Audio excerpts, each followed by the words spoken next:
Aji Asafuache Omulugu Njeni Ashia Wile Onkwa Teshie Mafai Eshe Afi Abaye Afi ye twin joleni Osimo Nagba Osimo Gidigidi Onta oni twin jole eba Teshie ni kashine Ona fi Niko at Esha Afi Nakama Kenibi fe ajo Yani ona ni ike eba ko Teshie ni Teshie ajo Osimo mi Teshie ajo kudu ni sani kwa gaba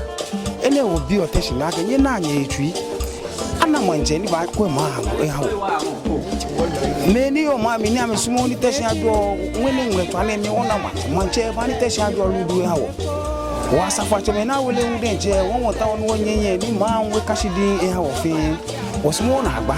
ene obi o ni Teshie me na ma etwi ha ma ni kashe twa no manyaba ife ma shi wo yufe wa ga fitu enu wa ga sanu ni ke o yan ma o mo no diba ko de boba ko on halen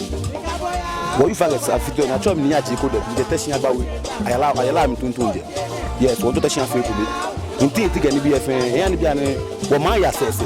ni wo je oyan bla bi wo ba bi ane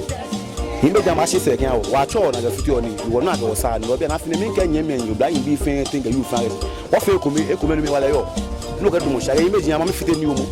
shimene banam ka ma sa ni wo nya me se no kan fe nyi gbe pe njo bla yin bi e wo nya me se ko nu ameta de ma me ha wo kia wo se wo future bi ni wo afoko na bi e le nya chije wo ba ga shi bi a wo yu fe na ga wo fe gidigidi ka bulu ta fa che bi ane wo ko dum aga shi eni tale yo je so wa nyi ko wo se ko e hia wo bi ke wo ba no fi o ni yo nje agbawe mtuntun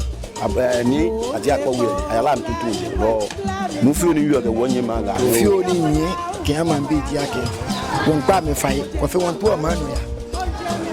mano ya pe wo to wo be Teshie ni si Teshie ku me pe wo yo won pa fai ke 10 minutes Teshie fiti wo le lu wa to aga Teshie kudun ko go yin fun la no ke Teshie ni jaje bo na ba to mani wo ka me no si bi e do wo ka me no ni won pa me fai aye ka ba ga ke wo yan wo se go wo ka ni anyi shi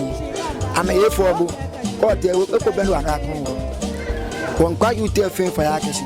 ko ni to wa ga shi o bi o mu eni do wa fe ni o mu eni do afonte ya foto ya to atu ke ni jo kamla go pale fa yi mano ya tuo e ani ati ebi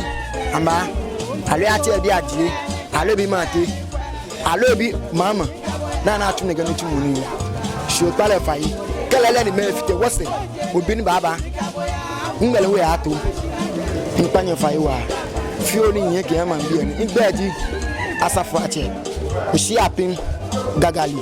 the third Teshie Ashitey Asafuache ni radun